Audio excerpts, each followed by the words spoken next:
Have you ever had those moments where you feel like your moods are just louder? Or your brain feels foggier and your patience is, well, pretty much gone? If you're in your 40s or 50s, you are not alone, and I promise you, it's not just in your head. Today, we're going to get into the powerful and often totally invisible link between your hormones and your mental health during a really critical transition, perimenopause. Yeah, that feeling, it's really at the core of the experience for so many women. It's this profound sense of change that can be so unsettling, so isolating, and it can lead you to start asking some really tough questions about what on earth is going on. You start looking for reasons, right? Maybe you blame it on burnout from work or all the family responsibilities, or you just figure, hey, this is a new phase of life. You might even start to wonder if you're the only one feeling this way, like you've somehow lost your edge or that resilience you used to have. But here's the thing. For millions of women, the answer is perimenopause. And no, you are absolutely not imagining it. There is a powerful, biological reason behind these changes. It's a real, physiological process that is directly impacting your brain. So let's break down exactly what's happening.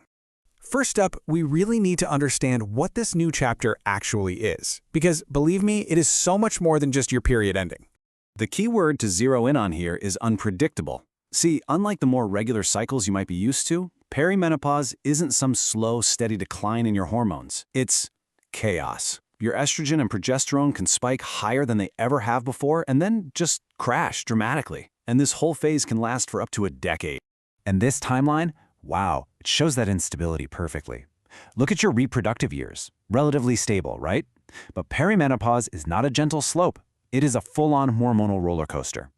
This period of intense, unpredictable swings is precisely why the symptoms can feel so random and erratic, before everything finally settles into a new, lower baseline during menopause.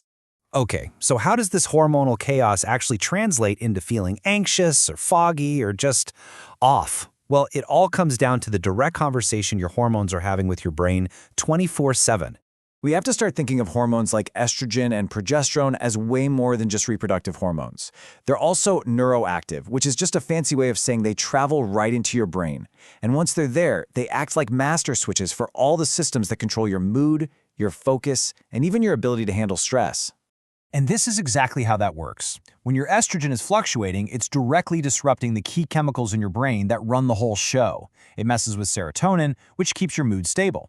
It influences dopamine, which you need for focus and motivation. It affects norepinephrine, which helps you be resilient to stress. And it impacts neurosteroids, which help keep anxiety in check. So when estrogen is swinging wildly, it's like the conductor of your brain's orchestra has gone totally rogue. And look, this isn't just some abstract, theoretical connection. This biological process has a very real, measurable impact on mental health risk during this time of life. 2 to 5 times. That's the increased risk of developing depression during perimenopause. I mean, that is a staggering statistic that makes this a true window of vulnerability, even for women who have never had any history of depression before. I really want you to let that sink in for a second. This is not a personal failing. It is not a sign of weakness. It is a biological event. Your brain is navigating a massive hormonal shift, and that is a profound challenge. And what makes this all so confusing is that these changes almost never show up alone. They usually arrive as this whole symptom cluster. So, worsening anxiety might be fueled by terrible sleep, which then leads to brain fog and a low mood. It's this tangled web, and that's exactly why it can be so hard to figure out what's really going on. You know, it's also so important to understand how this can feel different from other forms of depression. So many women describe this feeling of, this just isn't me.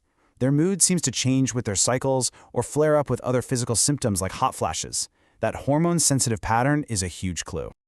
Okay, we have defined the problem, and I know it can feel like a lot. But now let's talk about the path forward, because you are absolutely not powerless in this, and there is real support available. But first, a quick and really important disclaimer. All of this information is for educational purposes only. Please talk to your doctor or another qualified healthcare professional to figure out what the right path is for your specific situation.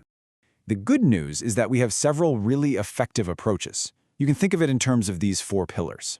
Therapies, like CBT, can give you tools to manage anxiety. Antidepressants can treat your mood and even help with physical symptoms like hot flashes. And for so many women, hormone therapy that helps stabilize estrogen can be a total game changer. And let's never, ever underestimate the power of that 4th pillar, lifestyle. Now, these tools don't replace medical care, but they can build such a stronger foundation for your brain to weather this whole transition. Prioritizing sleep, moving your body regularly, finding ways to regulate stress, and leaning on your friends, these are all evidence-based ways to improve your resilience. So when is it time to actually ask for professional help? Well, the guidelines are pretty clear. If your mood feels persistently low, if you've lost interest in things you used to love, or if your symptoms are just flat out getting in the way of your life, it is time to reach out. You do not have to wait until you hit a breaking point. So the most important thing to take away from all of this is this message right here. If any of this resonated with you, please remember, you are not weak, you are not broken, and you are not too sensitive. Your brain is navigating a complex and demanding biological transition that science is thankfully finally starting to understand. You deserve compassion, validation, and really effective support. So to wrap this all up, I have a question for you. What's the one thing, the one symptom you wish someone had told you about this phase of life? Go ahead and share it below, because your story might be exactly what someone else needs to hear today.